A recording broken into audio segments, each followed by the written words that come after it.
Purifier is a high-precision instrument. When overhauling the purifier or replacing its parts, be sure to use genuine parts only. Using non-genuine parts may degrade the long-term performance of the purifier, cause damage to the self-jector, or compromise human safety.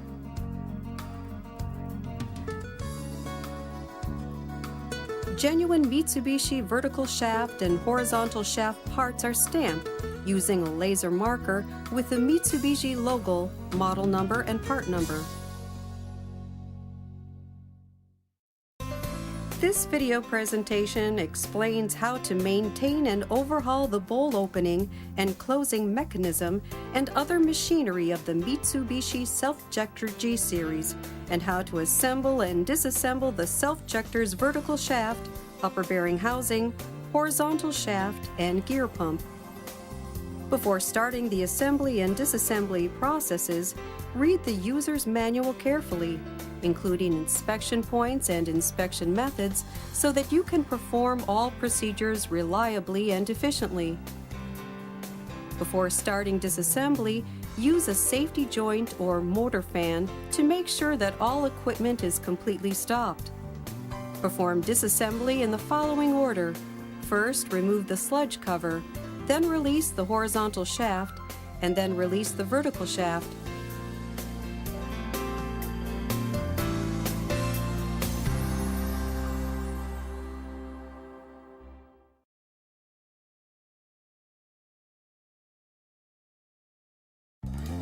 Let's look at the sludge discharge process using an actual example of total discharge.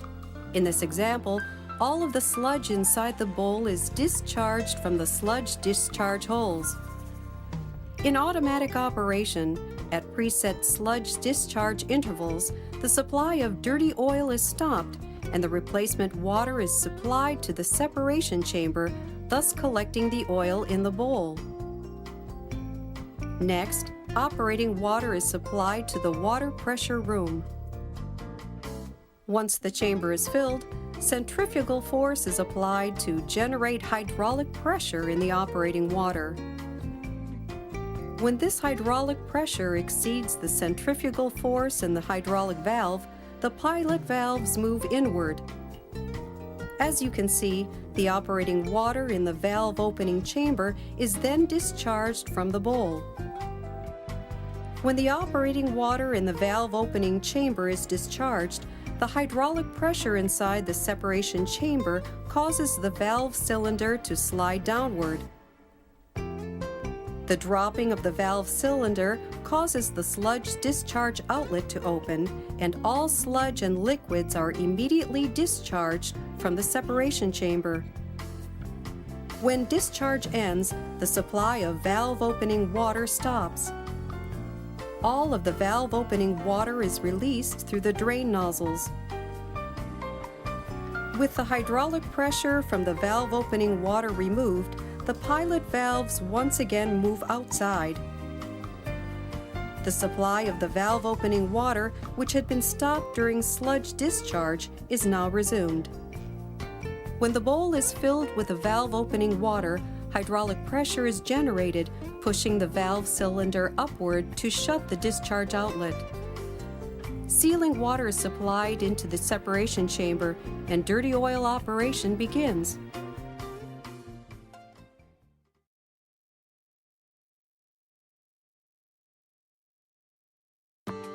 We will explain the procedure for disassembling and assembling the bowl, which is the heart of the Mitsubishi Selfjector G series.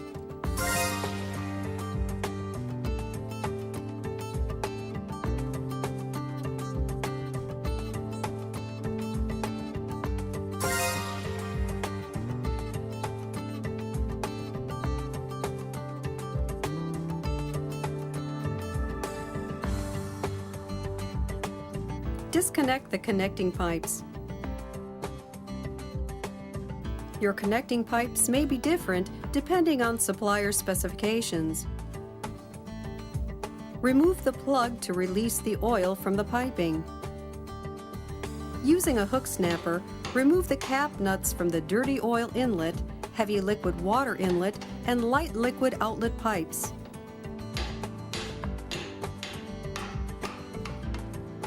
Loosen the lower cap nuts, turning all of the piping in a horizontal direction. If the outlet pipe is equipped with a pressure sensor, be careful of the electrical wiring when performing this operation. The inlet pipe is equipped with an orifice for flow measurement. Take care not to lose this device.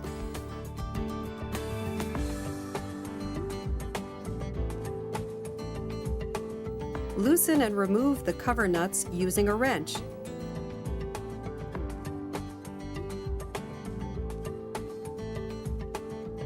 Remove the hexagonal nut that retains the inlet pipe.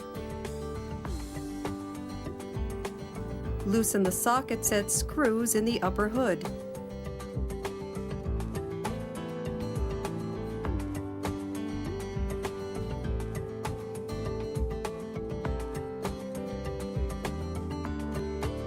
Tap the top of the inlet pipe with a plastic hammer to release the contact of the tapered part.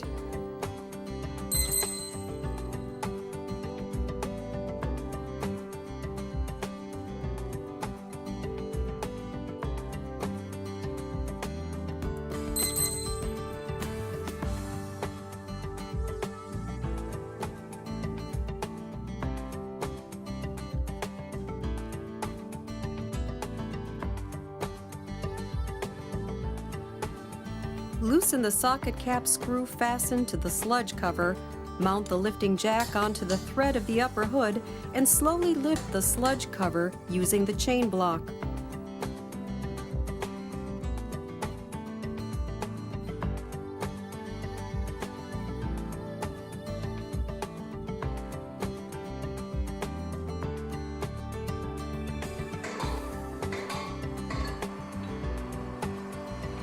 This completes disassembly of the sludge cover.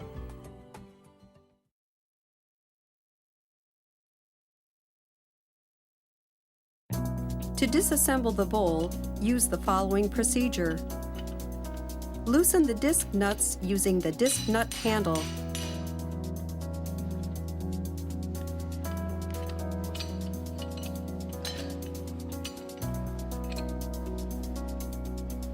Remove the disc nuts.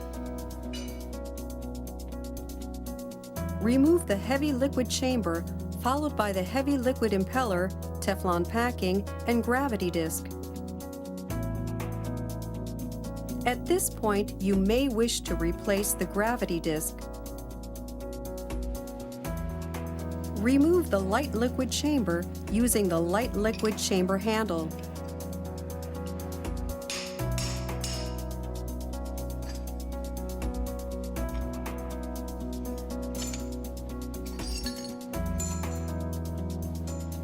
When the light liquid impeller and inlet pipe are removed, disassembly of the top of the bowl is complete.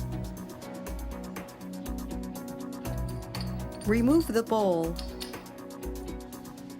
First, insert the cap nut spanner in the bowl and screw the release bolts into the threads on the heads of the cap nuts. Next, loosen and remove the cap nuts using the cap nut spanner.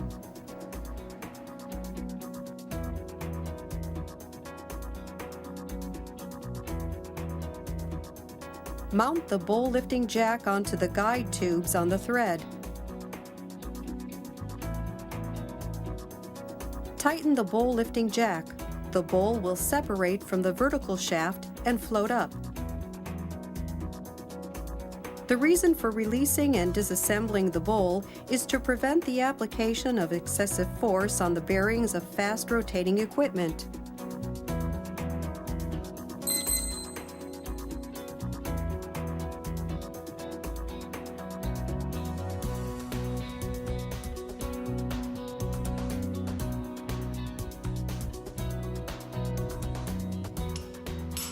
If the bowl does not float up when the bowl lifting jack is tightened, set the pipe in the handle and tighten it.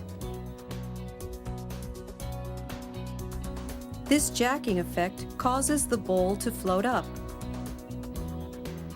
After the bowl floats up, slowly lift it up to remove it from the self-jector.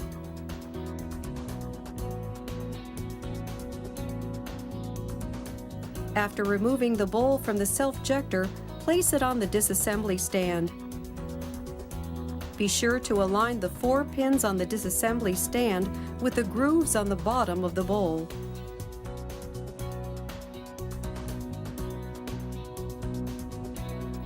After setting the bowl, remove the bowl lifting jack and set the disc clamp plate.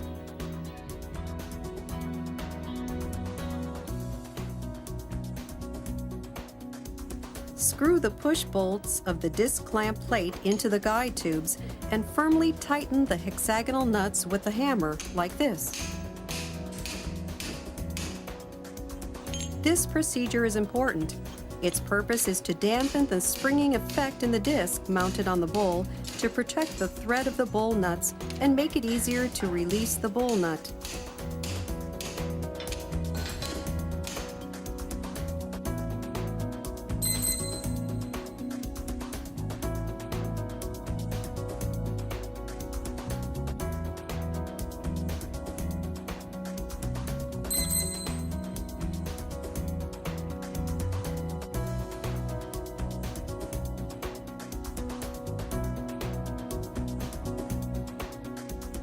After fastening the bowl nut handle to the bowl nut using the socket cap screw, tap it with the hammer to remove it.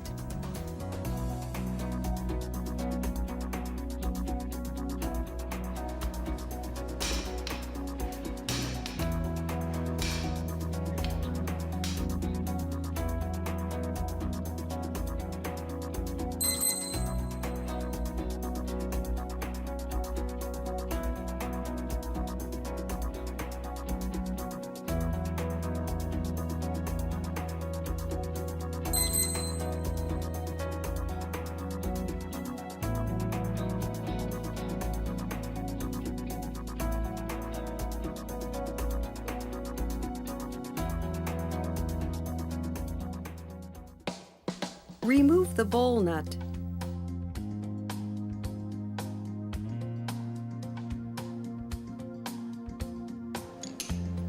Remove the disc clamp plate.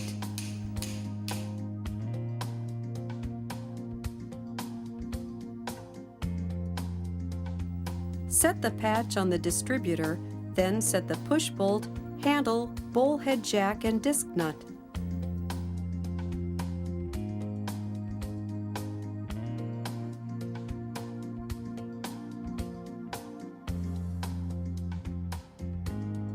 Gradually tighten the handle to remove the bowl head.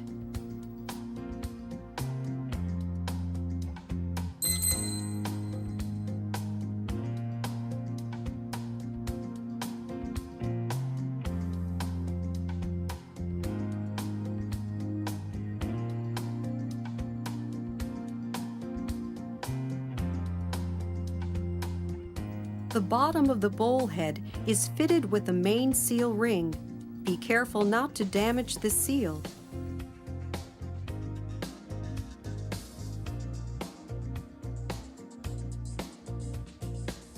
Mount the bowl lifting jack on the guide tube and remove the distributor with the top disc and discs still mounted.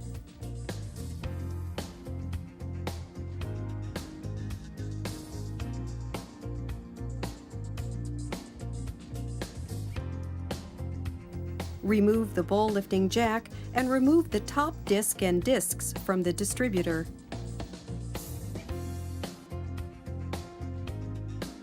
Do not use metal or sandpaper to clean the removed discs.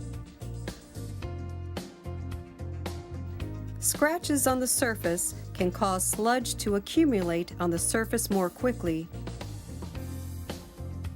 Instead, soak the discs in plenty of cleaning oil or detergent. When the sludge has softened, clean with a soft utensil such as a bamboo or plastic spatula or sponge. Remove the main cylinder.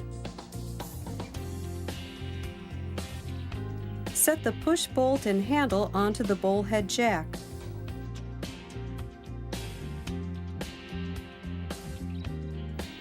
Set the patch onto the mounting sections of the cap nut on the bowl body and fasten the main cylinder onto the bowl head jack using the 4-socket cap screw.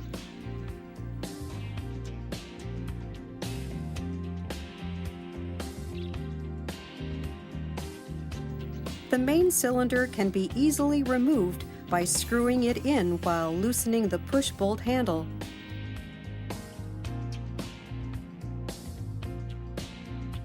This simultaneous loosening and tightening makes it easy to remove the main cylinder in the vertical position. Take care not to damage the main cylinder sheets and sliding parts when handling them. The process described so far is the routine disassembly process. However, if the main cylinder does not open and close correctly, you will need to inspect and clean the pilot valves at this point.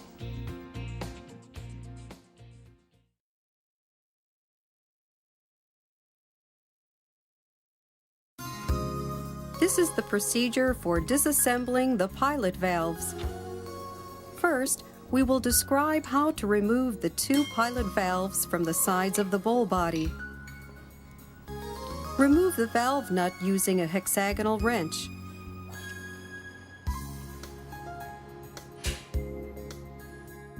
Screw the valve jack bolts into the pilot valves and gradually tighten the butterfly nuts to release the pilot valves. Take care not to damage the nylon valve sheets mounted on the valve guides or the sheets on the pilot valves.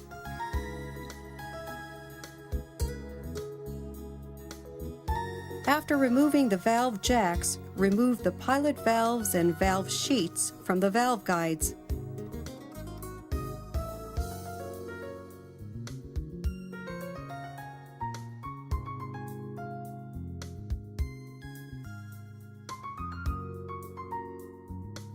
Inspect each O-ring for hardening and damage.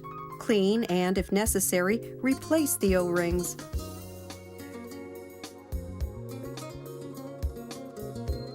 When removing the O-rings from the valve guides, take care not to damage the inner surfaces. When cleaning the insertion parts of the pilot valves, do not use metal utensils or rough sandpaper to clean these parts. Take care not to damage the inner surfaces of the O-rings. Such damage can cause the seals of the O-rings to deteriorate, obstructing the opening and closing of the valves. Be sure to clean using a soft cloth.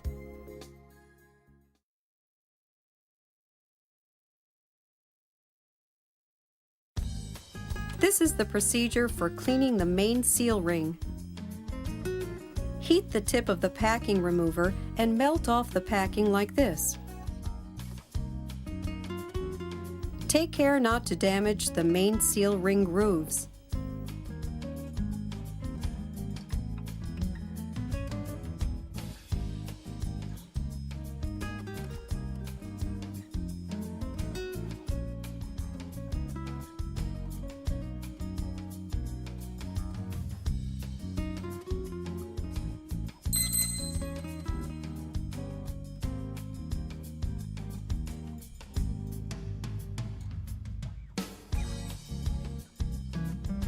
Before mounting the main seal ring, clean the grooves thoroughly.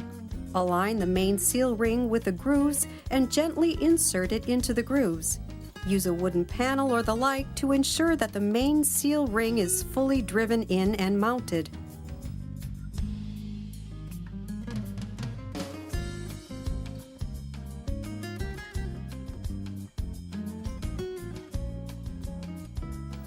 Do not strike the main seal ring directly with a plastic hammer or the like, as this can damage the main seal ring, causing a defective seal.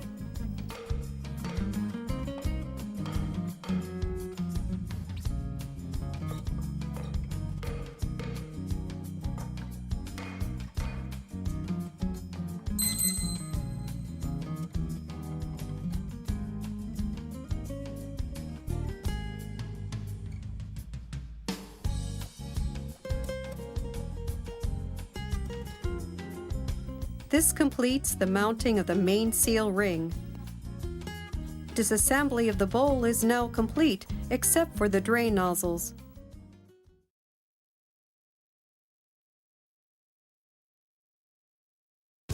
Inspect and clean all of the disassembled parts and replace packing and O-rings as necessary.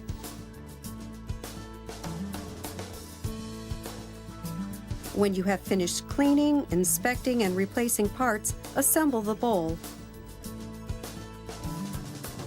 Clean the inspection parts of the pilot valves.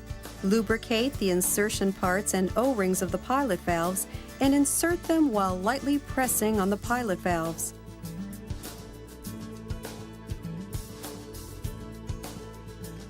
Take care not to press with excessive force, as this may damage the pilot valve's O-rings.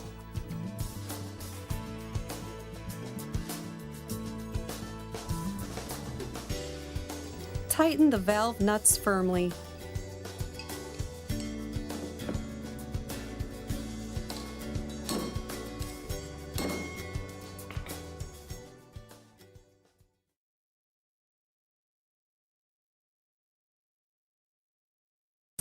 This is the procedure for mounting the main cylinder.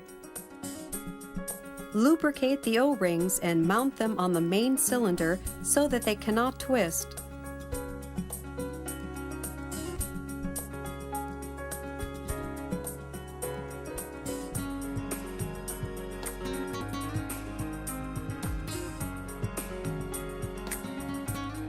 Set the bowl head jack, push bolt and handle onto the valve cylinders. Fully lubricate the sliding parts on the bowl body and valve cylinder and set the patches. Gradually loosen the jack handle to align the zero mark on the main cylinder and the bowl body and notch position.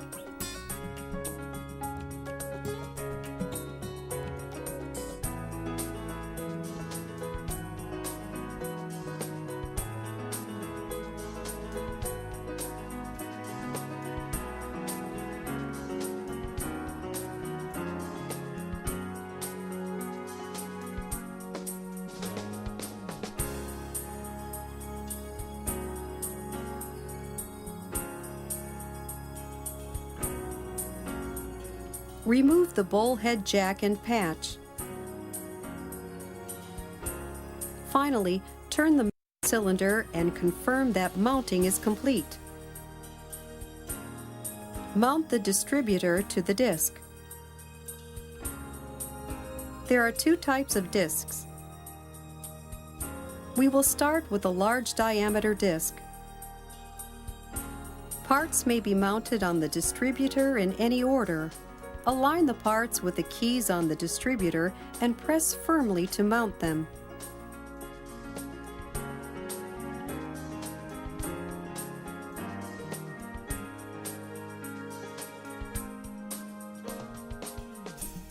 After mounting the large diameter disc, mount the small diameter disc. The number of small diameter discs differs according to the model. Be careful to mount the small diameter disc so that the top disc does not touch the flanges of the disc. If a large diameter disc is mounted at the top so that the surface of the top disc touches the flange of a disc, the bowl may not tighten correctly and the disc may be damaged. Some looseness in the disc may occur over time from repeated use. If this occurs, add more discs.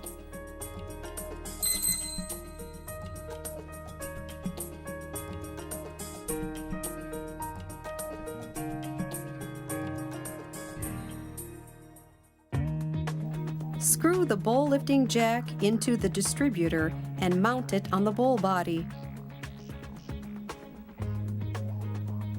Align the notch pins on the distributor with the notch grooves on the bowl body.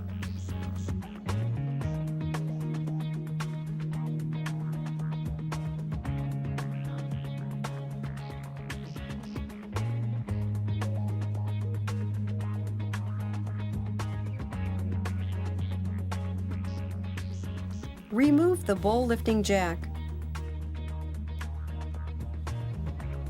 As with the disc, align the top disc with the keys on the distributor.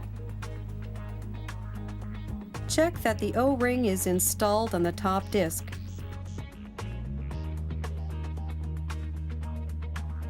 Check that the O-ring is mounted on the bowl head. Mount the bowl head. Align the grooves on the bowl head with the notches on the bowl body for mounting.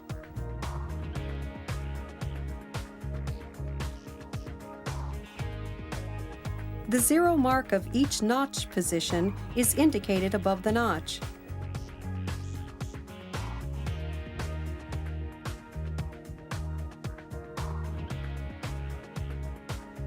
Screw the disc clamp plate into the distributor and tighten the nut with a wrench to compress the disc.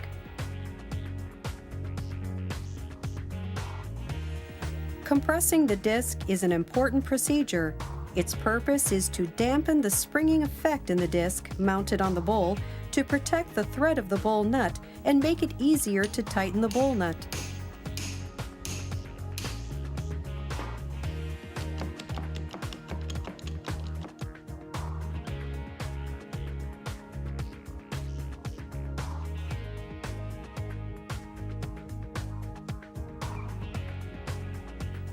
Mount the bowl nut. Apply anti-lock lubricant to the thread of the bowl nut and of the bowl body. Use the bowl nut handle to mount the bowl nut on the bowl body. Check the positions of the zero marks on the bowl nut and bowl body. Tighten the bowl nut so that the zero marks on the bowl nut and bowl body are within 10 to 15 millimeters of each other. You should be able to align the zero marks within 10 to 15 millimeters simply by tightening the bowl nut firmly.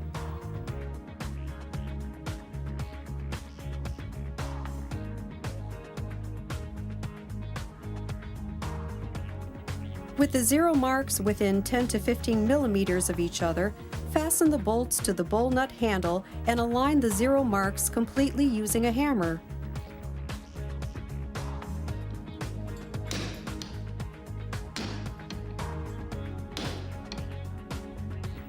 Tighten until the zero marks are completely aligned. Remove the bowl nut handle.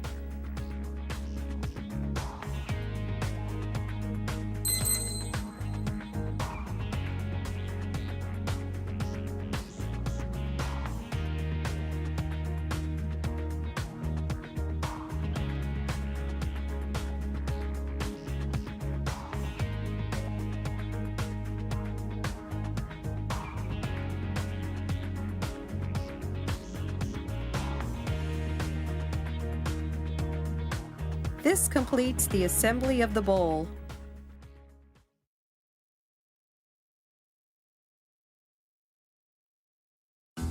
We will now explain the procedure for mounting the bowl on the Selfjector. Before mounting the bowl on the Selfjector, remove the disc clamp plate.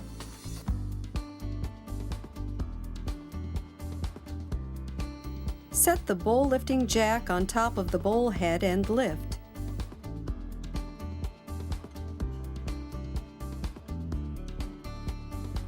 With the bowl lifted up, inspect the two drain nozzles mounted on the bottom of the bowl.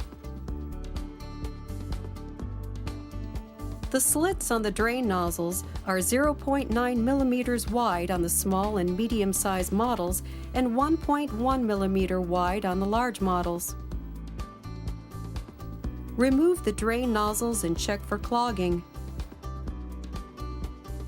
If the drain nozzles are clogged, clean them thoroughly with an air gun. After cleaning, mount the drain nozzles on the bowl.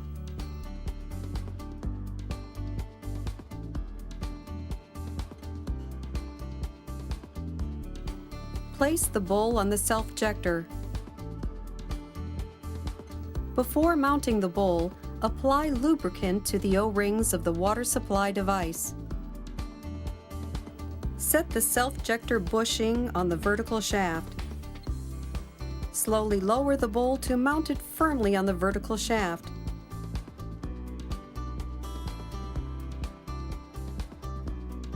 Remove the bowl lifting jack.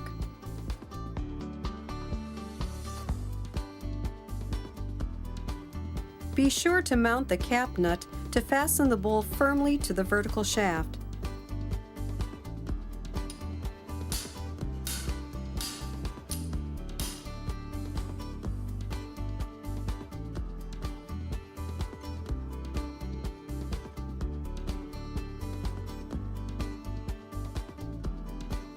After you fasten the bowl, confirm that the O-rings are mounted on the inlet pipes and light liquid impeller on the top of the bowl head, and that the bowl is fastened firmly.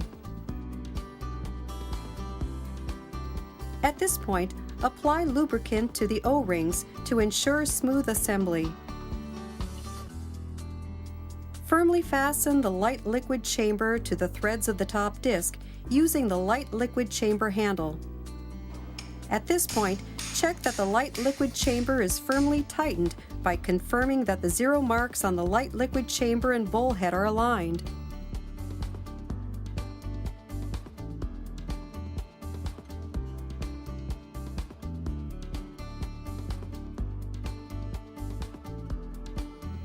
Mount the gravity disc, followed by the Teflon packing and then the heavy liquid impeller.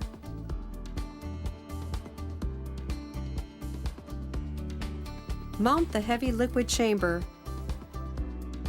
Mount it so that the zero mark aligns with the zero mark on the bowl body. If the zero marks are not aligned, shaking may result.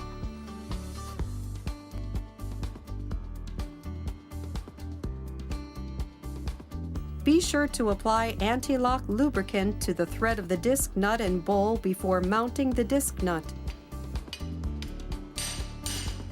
Tap the disc nut handle with a hammer to tighten the disc nut completely. This completes the mounting of the bowl.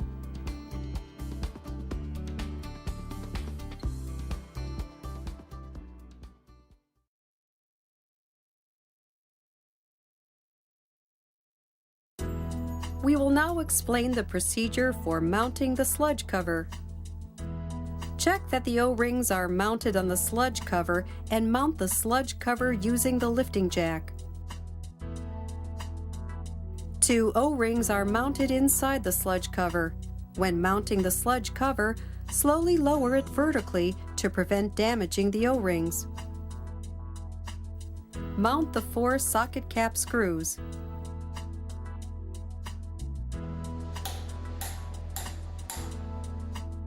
Temporarily fasten the socket set screw into the groove in the water inlet pipe. Do not tighten this screw completely.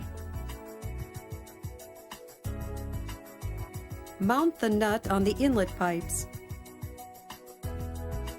When mounting the nut, mind the zero marks on the nut and upper hood. Depending on the screw, the angle of the zero marks on the nut to that on the upper hood is not a problem if it is 180 degrees or less, depending on progress. However, if the angle is over 180 degrees, you will need to replace the light liquid impeller. Take care not to tighten the hexagonal nuts any more than necessary. Excessive tightening can cause deformation of the impeller. Fasten the socket set screws and mount the cover nuts.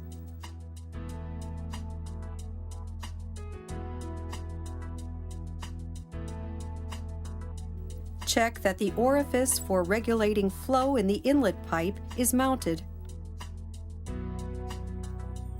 Mount the cap nuts on the inlet pipe, and light liquid inlet pipe. Mount the packing on the cap nuts of each of the various connecting pipes.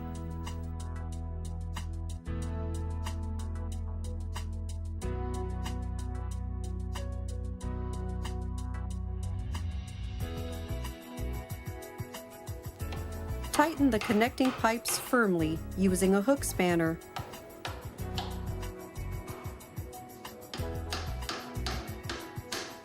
Finally, connect the water piping. The specifications of the water piping may differ, so please handle the connection procedure accordingly.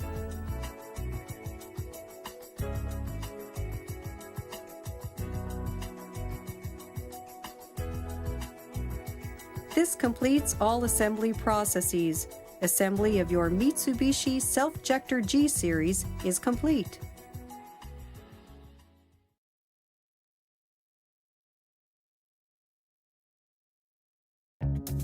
This is the procedure for removing the horizontal shaft.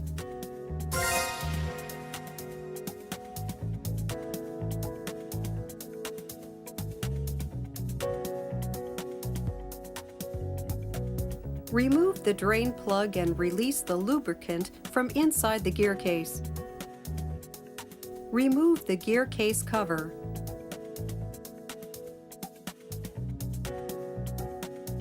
Disconnect the motor. If the electrical connections are incorrect when you perform assembly, the motor may run in reverse. Be sure to make a note of the correct connection numbers.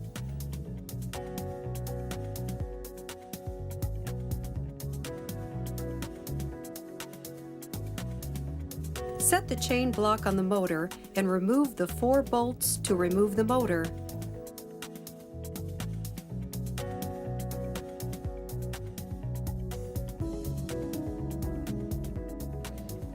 Next, remove the connecting tubes from the gear pump.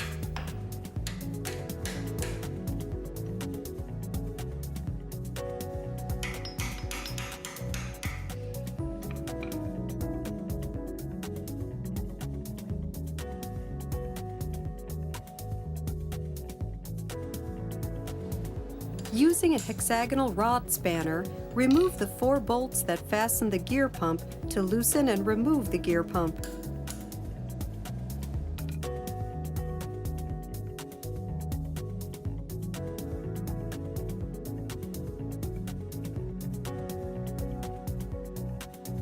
Using the hexagonal rod spanner again, loosen the screw with the safety joint attached and remove the screw and safety joint together.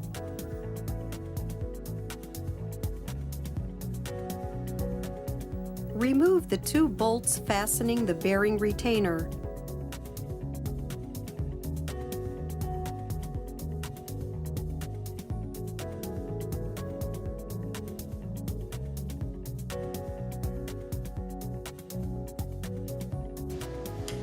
Remove the 4 bolts fastening the large bearing housing.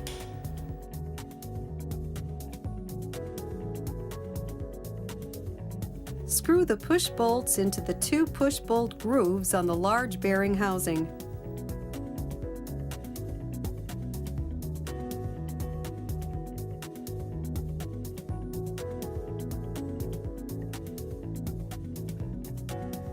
Remove the large bearing housing. Remove the friction pulley mounted on the motor. Set the lock washers to prevent turning, then loosen the bearing nuts and remove the bearing nuts and lock washers.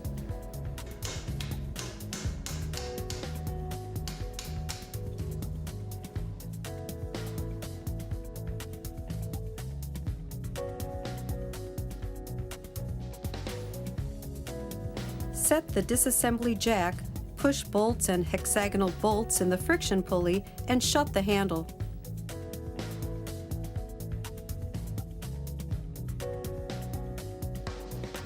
Release the horizontal shaft from the friction pulley. Release the entire horizontal shaft from the gear pump. At this point, if the horizontal shaft is difficult to release by hand, place a wooden slat or similar item next to the friction pulley and gently tap the horizontal shaft. The horizontal shaft should release easily. When tapping, be sure to press in the opposite direction with your hand.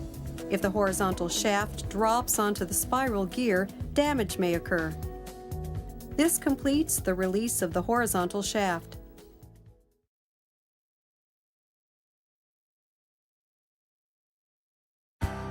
This is the procedure for removing the water supplying device. Set the disassembly jack, push bolts, and hexagonal bolts on the bowl bushing jack. Gradually tighten the handle to release the bowl bushing jack.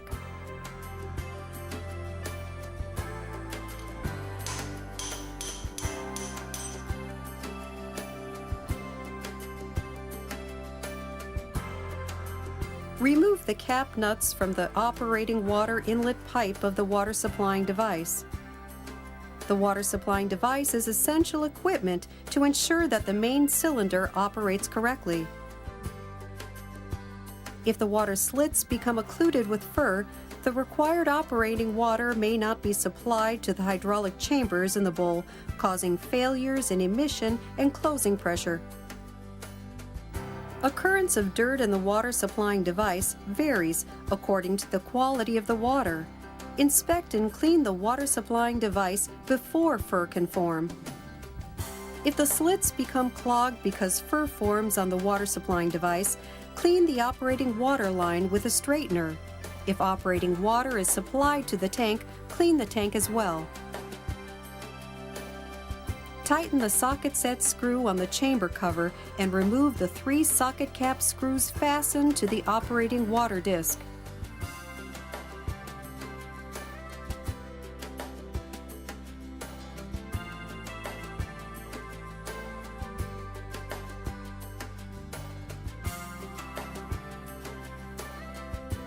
Set the disassembly jack, push bolt, hexagonal bolt, and handle on top of the vertical shaft.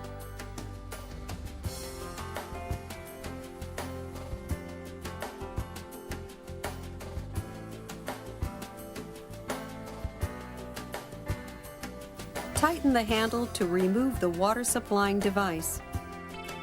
At this point, if the water supplying device cannot be removed simply by tightening the handle, tap the center of the push bolts to be released easily.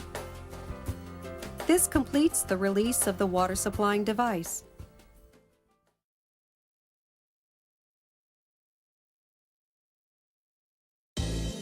This is the procedure for removing the vertical shaft from the self-jector.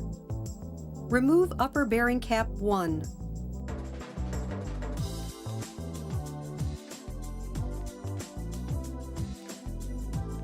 Remove the mist cover. Using a T-wrench, loosen and remove the 3 bolts that fasten the upper bearing cover.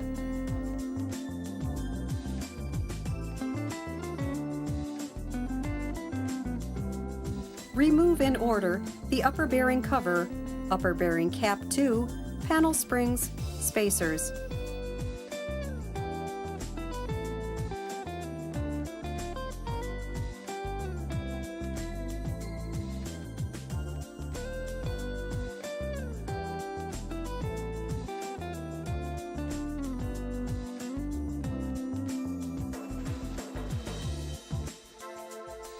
For self-jector models SJ50G and larger, mount the vertical shaft lifting jack on the screws at the top of the vertical shaft and lift using the chain block to release the vertical shaft.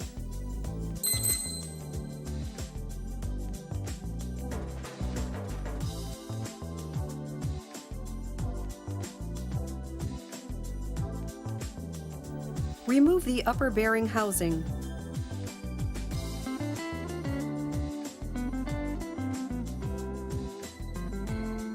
Remove the steel ball, lower spring bearing, lower spring, and spring seat from the lower bearing housing.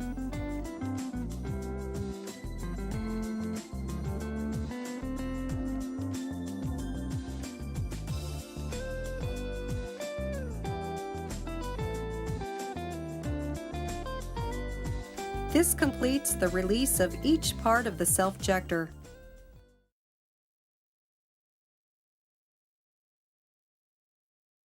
Let's now take a look at the procedures for disassembling and assembling the removed water supplying device, vertical shaft, upper bearing housing, horizontal shaft, and gear pump removed from the Selfjector.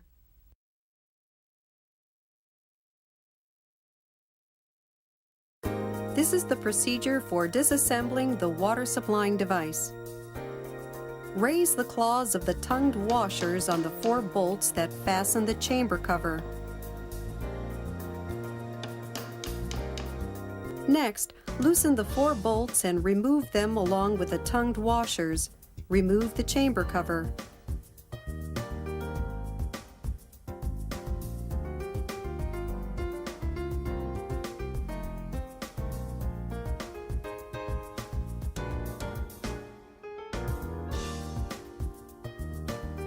Loosen the 3 socket cap screws under the operating water disc to disassemble the operating water chamber, operating water nozzle, operating water disc, and packing.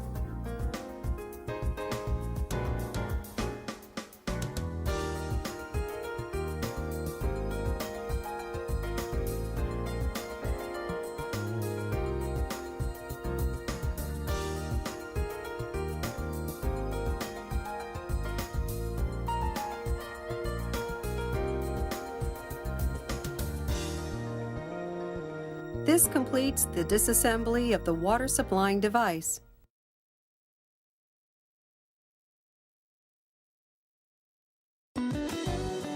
Clean and inspect the parts and replace parts as necessary. This is the procedure for assembling the water supplying device. The order for assembly follows the order for disassembly in reverse. Set the packing in the operating water disc and mount the operating water chamber on the operating water nozzle.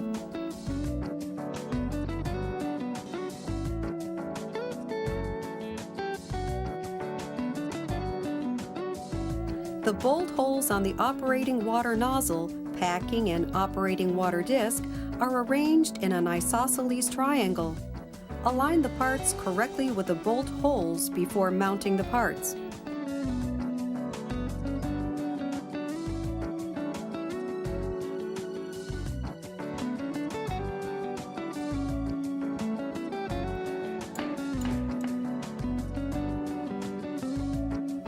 Mount the chamber cover. Gently bend the claws of the tongued washers, then set the bolts and tighten them firmly.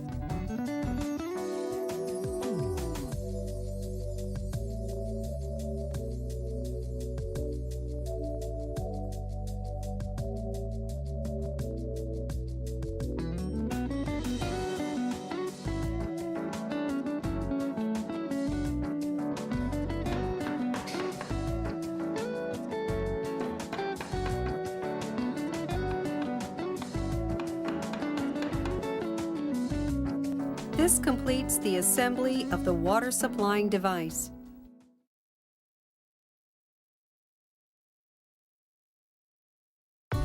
This is the procedure for disassembling the vertical shaft.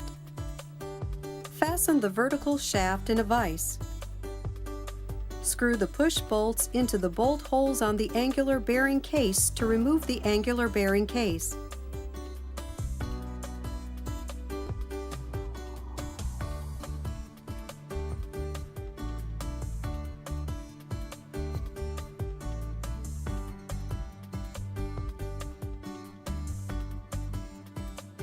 Set the vertical shaft jack, disassembly jack handle, and push bolts. Tighten the handle to simultaneously release the angular ball bearings, collars, roller bearings, and lower bearing cover.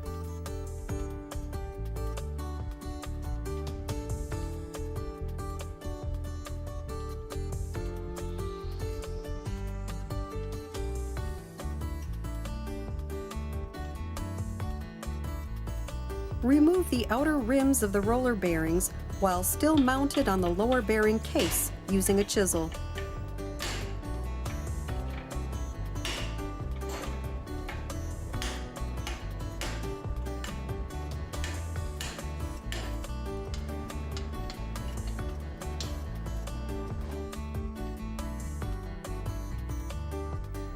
turn the vertical shaft counterclockwise to release the upper bearings. To prevent damage to the upper bearing case, release it by tapping with a plastic hammer.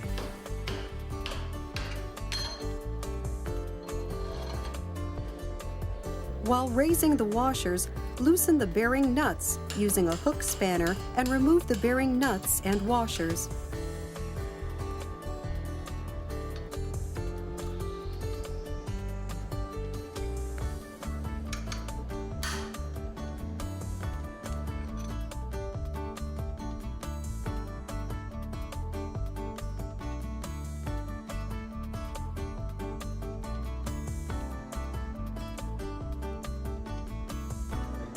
Once again, turn the vertical shaft counterclockwise. Taking care not to damage the vertical shaft, tap the inner rim of the bearing with a chisel to release the bearing.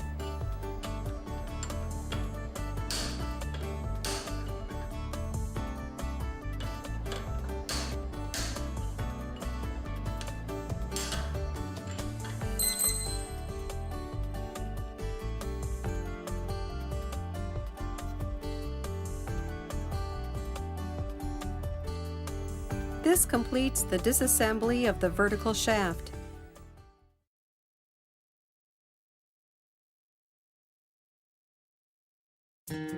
This is the procedure for assembling the vertical shaft. Clean and inspect the parts and replace parts as necessary. Mount the bearings on the vertical shaft.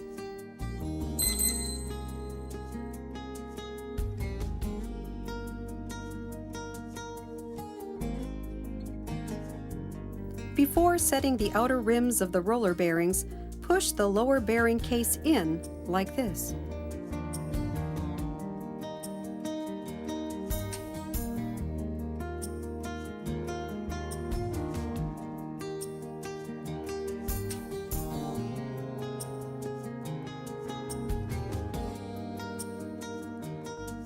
All bearings are shrink fit.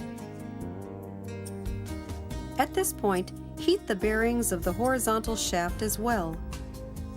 Heat to about 95 degrees centigrade. When the bearings are hot, set the vertical shaft in a vise. Then mount only the inner rims of the lower bearing cover roller bearings.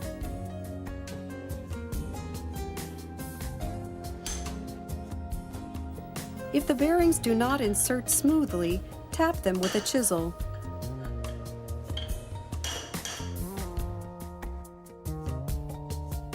Next, mount the lower bearing cover that is set on the outer rims of the roller bearings.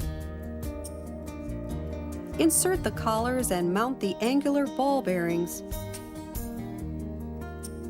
Ensure that the angular ball bearings are correctly aligned top and bottom.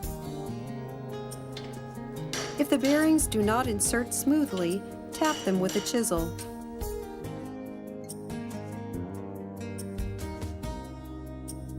Tap the inner rims of the angular ball bearings with a chisel, then check that the two bearings are completely mounted using the lower bearing cover. If the lower bearing cover can be turned by hand, tap it lightly with the chisel again to mount it firmly. Set the spacers and tap the angular bearing case uniformly with a plastic hammer.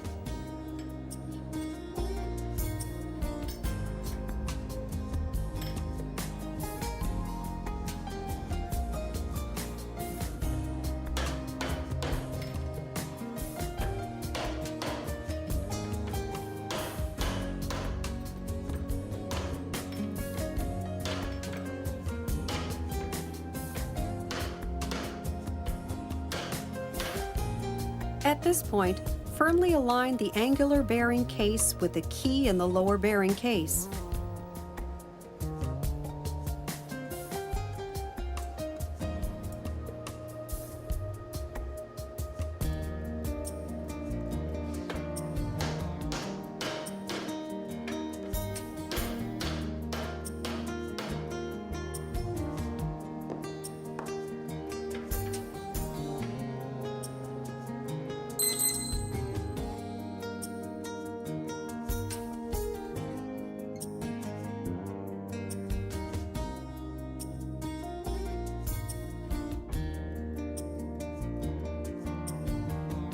Leave the mounted bearings to cool for a while, then turn the vertical shaft counterclockwise to mount the upper bearings.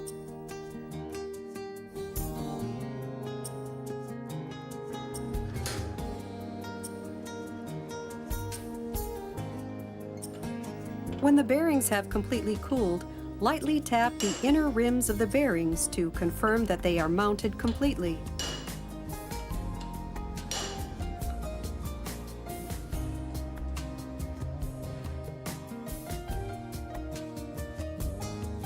Mount the lock washers, then tighten the bearing nut using a hook spanner.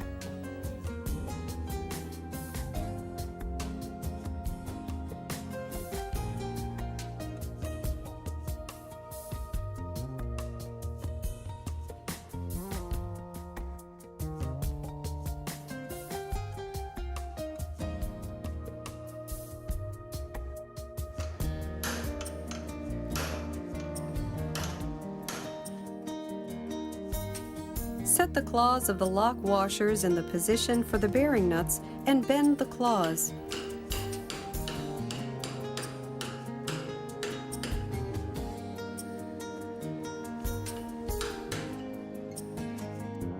Tap the upper bearing case uniformly using a plastic hammer.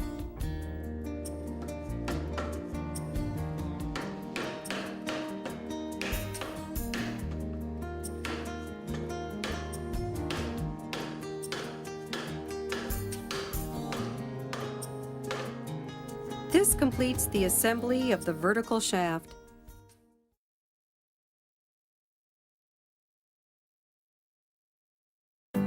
This is the procedure for disassembling the upper bearing housing.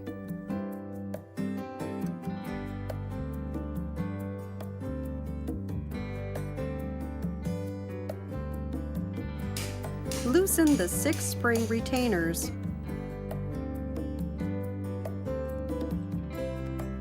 Remove the spring retainers, upper springs, and upper spring cases.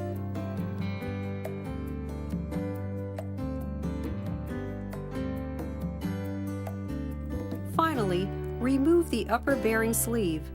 This completes disassembly of the upper bearing housing.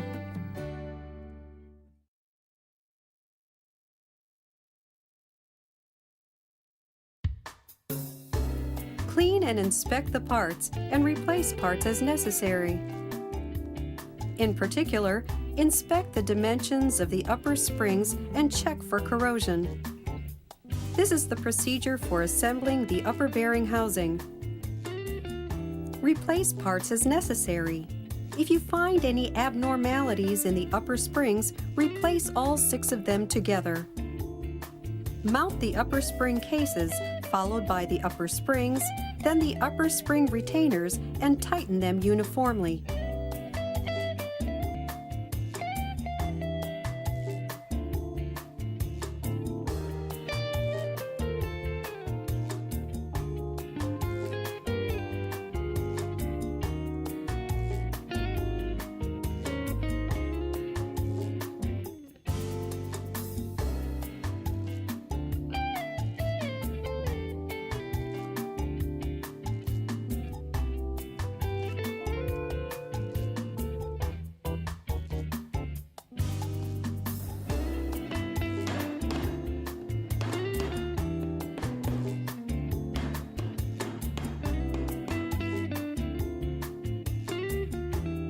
Finally, firmly tighten the upper spring retainers using a wrench.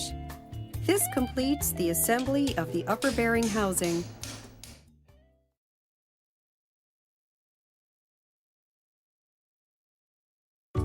This is the procedure for disassembling the horizontal shaft. Remove the 3 bolts holding the spiral gear along with the spring washers.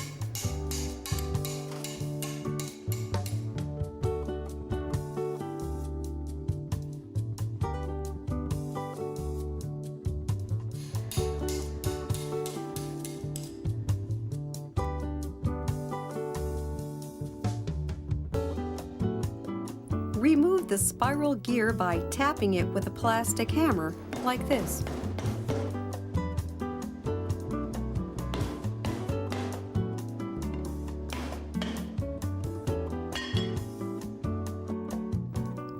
the horizontal shaft in a vise and loosen the socket set screws in collar 2 to release them.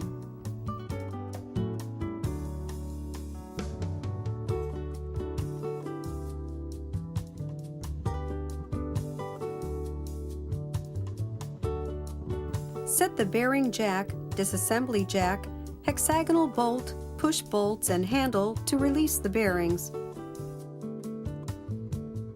At this point, to protect the engagement of the safety joint, insert a patch and shut the disassembly jack to release the bearings.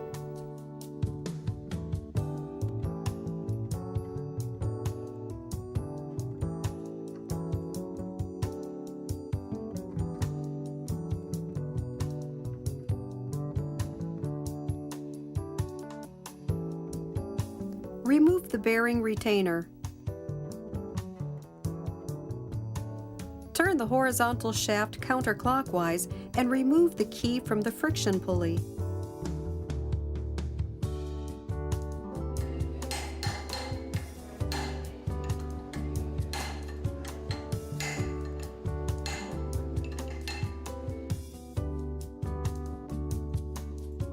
Release collar 1. This completes normal maintenance. However, if you wish to replace the horizontal shaft and gear boss, support the gear boss with a pipe or similar item and place a wooden slat against the friction pulley of the horizontal shaft, then tap lightly to release the gear boss. This completes the disassembly of the horizontal shaft.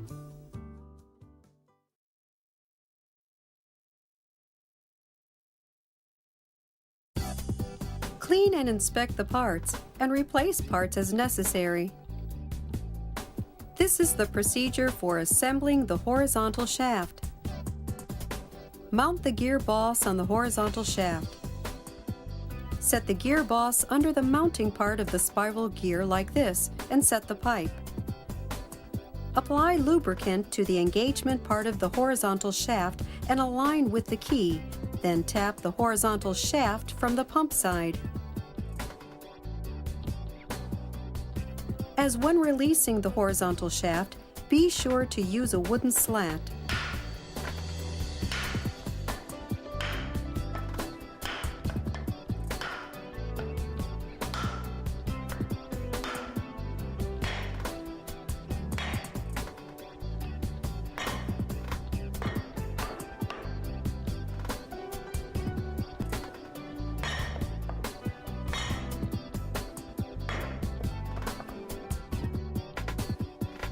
When the gear boss is completely mounted on the horizontal shaft, set the horizontal shaft in a vise. Insert the bearing retainer, then mount the bearings. If the bearings do not mount smoothly, tap them lightly with a chisel. When the bearings have completely cooled, lightly tap the inner rims of the bearings to confirm that they are mounted completely.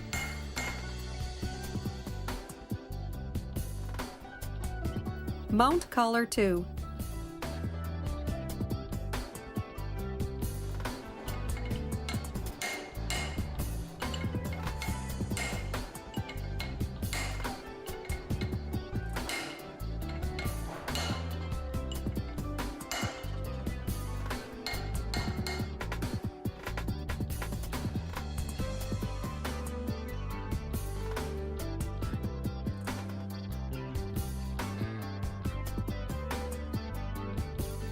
Set the retainer ring C.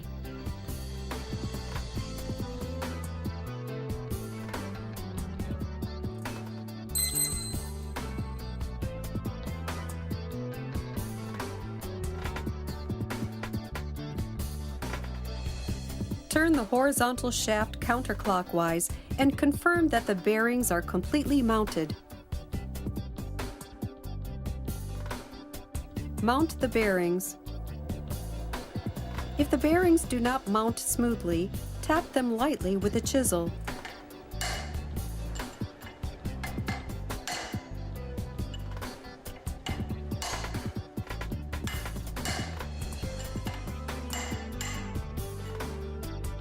When collar 1 is mounted, tap the key with a plastic hammer.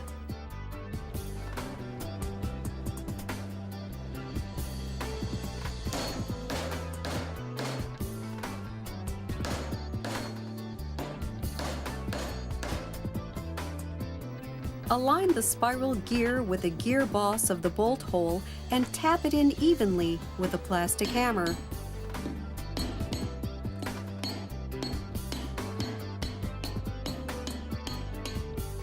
Fasten with the spring washers and bolts.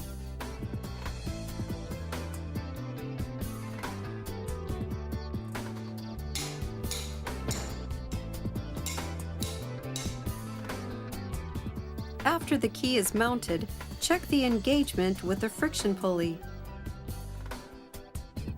This completes the assembly of the horizontal shaft.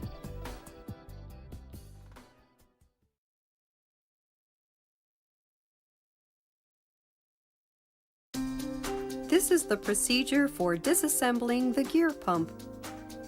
Remove the 4 socket cap screws that fasten the valve case.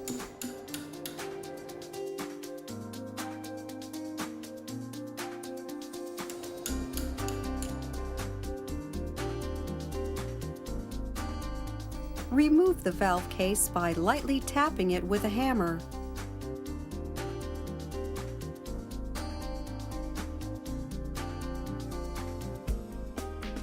Remove the bushings of the drive gear and driven gear. If these are difficult to remove, tap in a counterclockwise direction with a plastic hammer. The bushings should release smoothly. Release the drive gear and driven gear.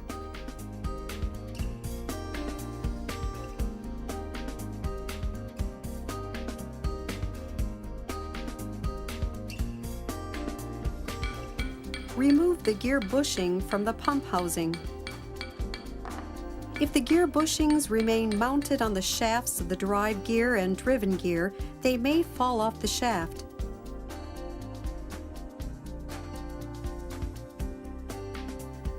Harden the lip of the oil seal, inspect for damage, and perform replacements as necessary. Remove the retaining ring fastening the oil seal with a pair of ring pliers.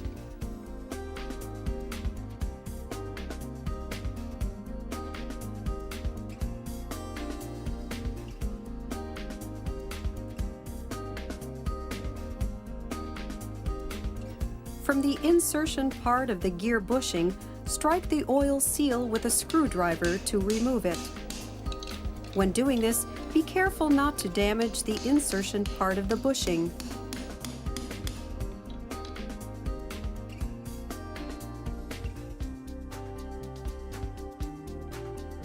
Remove the cap nut.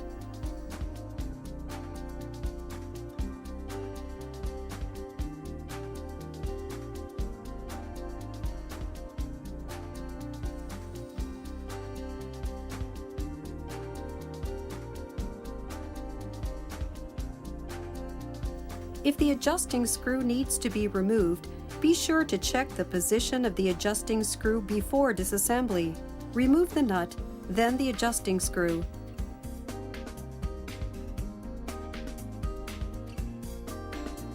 Loosen the adjusting screw, then remove the valve spring and valve stem.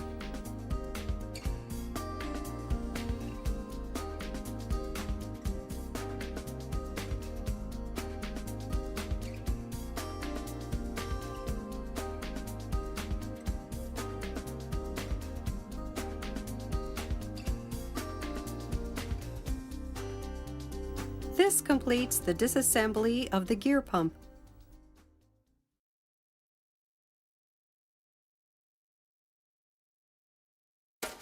Clean and inspect the parts and replace parts as necessary. This is the procedure for assembly of the gear pump. Mount the valve stem and valve spring.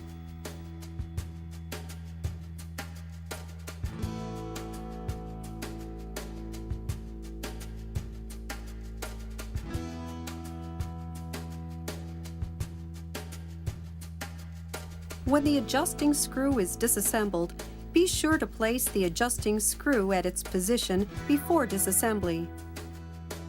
Do not tighten the adjusting screw excessively, as this can increase the running pressure. Similarly, do not leave the adjusting screw too loose, as this can cause insufficient air intake. Set the regulation pressure to 0.4 megapascals.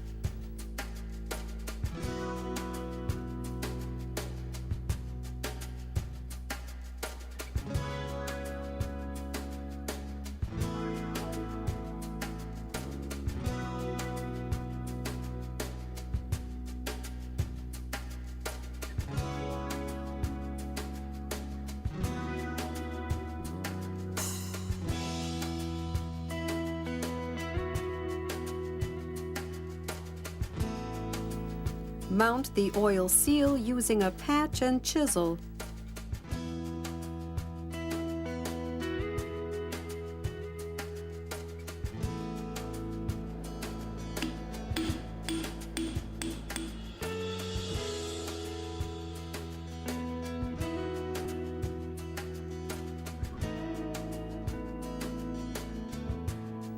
Set the retaining ring.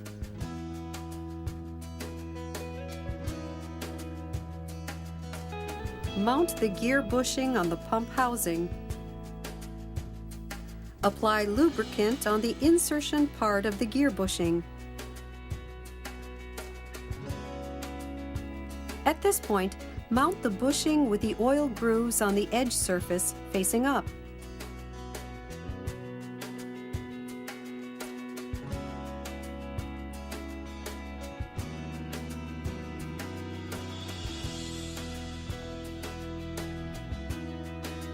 Mount the drive gear and driven gear. When mounting the drive gear, take care not to damage the oil seal.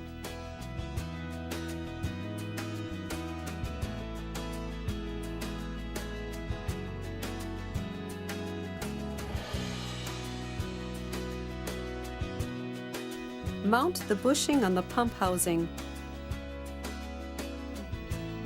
Mount the bushing with the oil grooves on the flat surface facing down.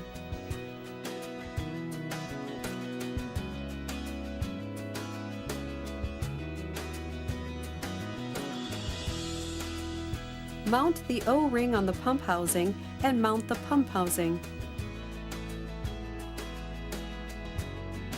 Tighten the 4 socket cap screws uniformly.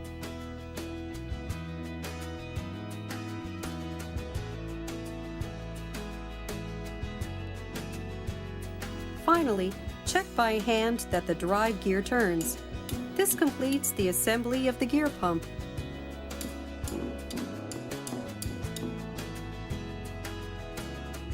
Harden the lips of the oil seals mounted on the small bearing housing and the large bearing housing. Inspect them for damage and replace if necessary. This completes the disassembly, cleaning, inspection, and assembly of all of the parts removed from the purifier.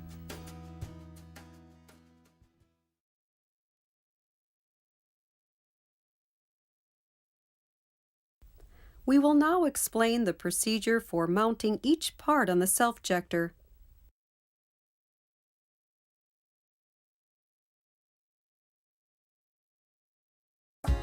This is the procedure for mounting the vertical shaft and related parts.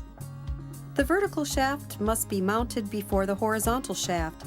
If the horizontal shaft is mounted first, the angular bearing case of the vertical shaft will be placed in contact with the spiral gear, preventing assembly of the vertical shaft.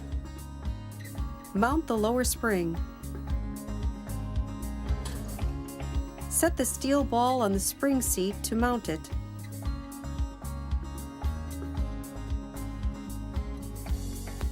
To mount the vertical shaft, align the keys mounted on the lower bearing case of the vertical shaft with a key groove on the lower bearing housing.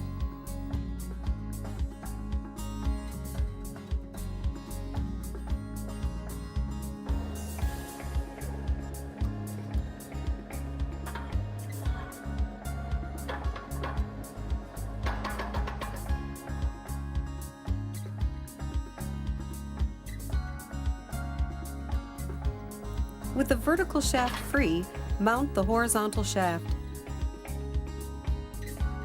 Apply grease to the lip of the oil seal mounted on the small bearing housing, taking care not to damage it, and mount the horizontal shaft.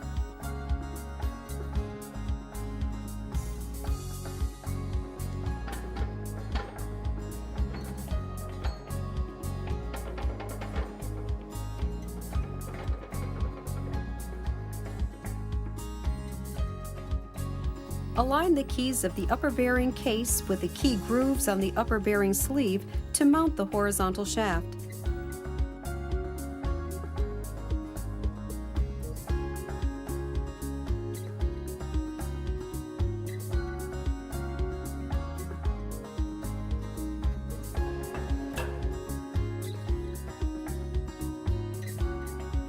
Check that the upper bearing housing is firmly mounted.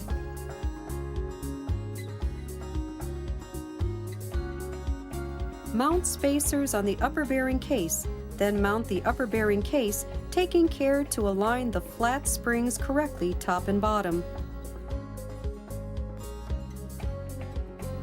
Measure the gap between the upper bearing housing and flat springs. The tolerance for this gap vary according to the model, so please consult your user's manual. If the measured gap is not within the tolerance, select the appropriate spacers and insert them to ensure that the gap is within the tolerance. Two types of spacers are supplied, 0.5 millimeters and 1.0 millimeter.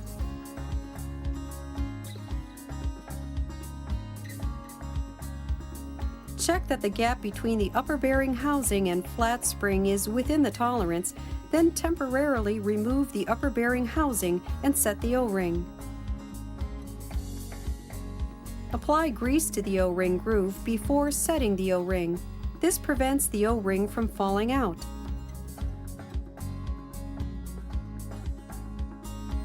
Align the keys mounted on the upper bearing case with the key groove on the upper bearing sleeve. At the same time, align the retaining bolts of the upper bearing housing.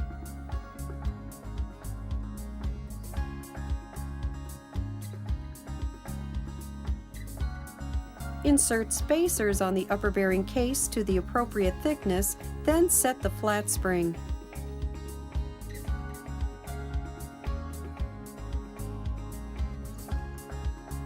Mount the O-ring on the upper bearing housing, then mount upper bearing cap 2 and the upper bearing cover.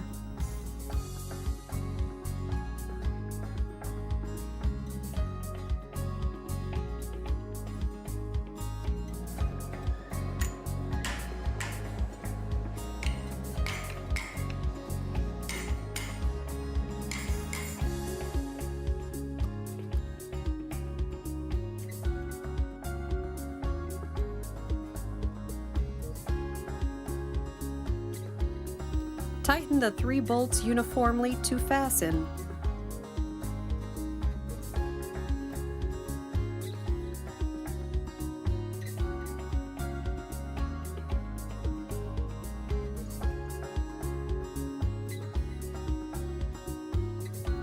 Mount upper bearing cap 1, then mount the mist cover.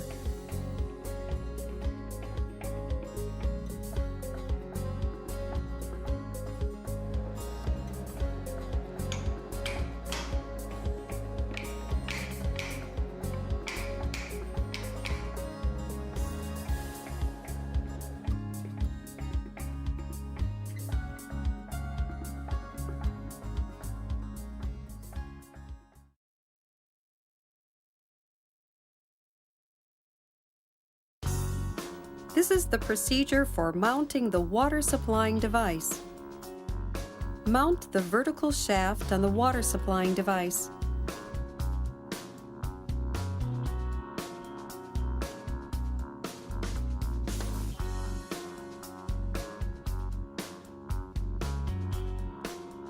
Fasten the 3 socket cap screws, then tighten the cap nuts on the operating water tube completely.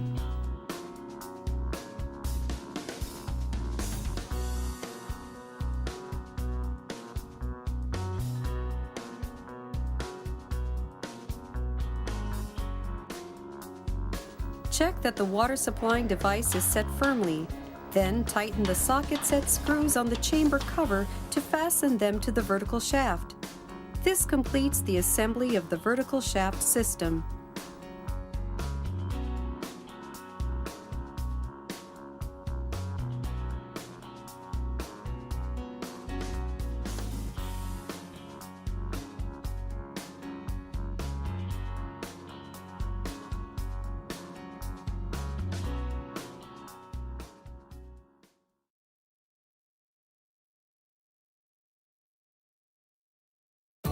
This is the procedure for assembling the horizontal shaft. Mount the O-ring on the large bearing housing, then mount it on the horizontal shaft. At this point, apply grease to the oil seal, taking care not to damage the oil seal.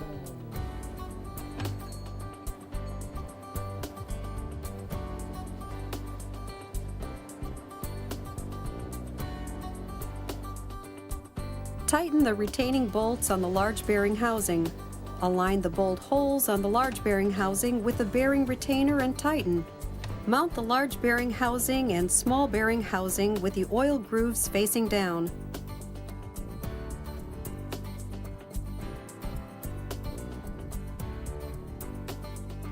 Mount the friction pulley. Align the keys on the horizontal shaft with the key grooves on the friction pulley and mount the horizontal shaft. At this point, check that the friction pulley is flush with the horizontal shaft collars.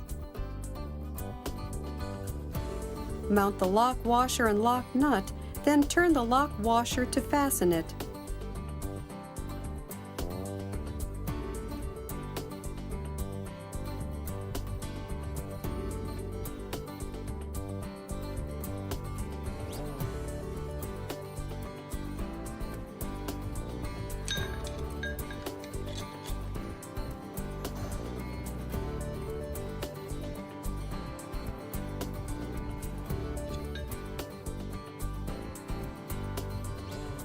Mount the friction blocks on the friction boss using a rubber band like this.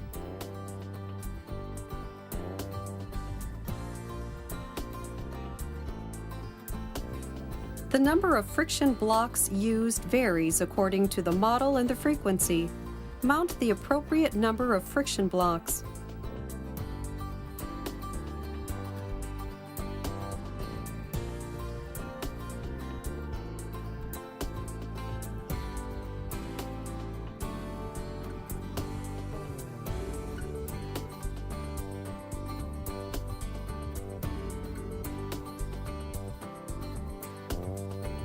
If oil is found on the inner surface of the friction pulley and the outer surface of the friction block, wipe it away and dry it before mounting the motor. Lift the motor using the chain block and mount it on the self-jector, then fasten it with the bolts.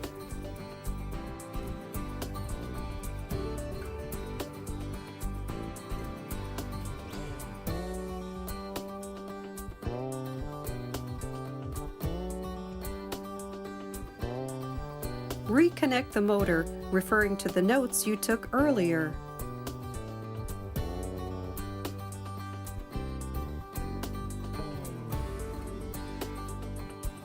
Mount the sheet packing on the drain plug and tighten. Insert the rated amount of lubricant in the gearbox and mount the gear cover.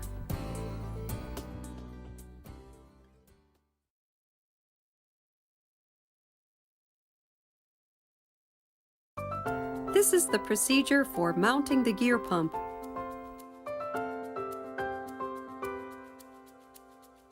Fasten the gear pump, then align the gear pump shaft with the safety joint engagement of the horizontal shaft. Mount the safety joint.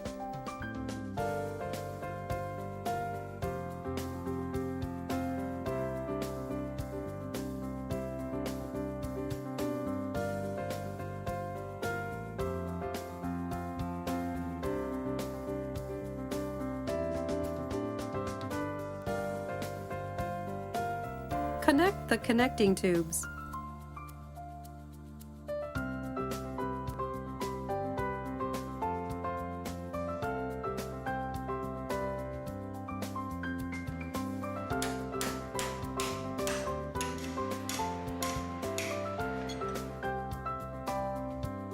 After assembly, start the instant starter and check the direction of rotation.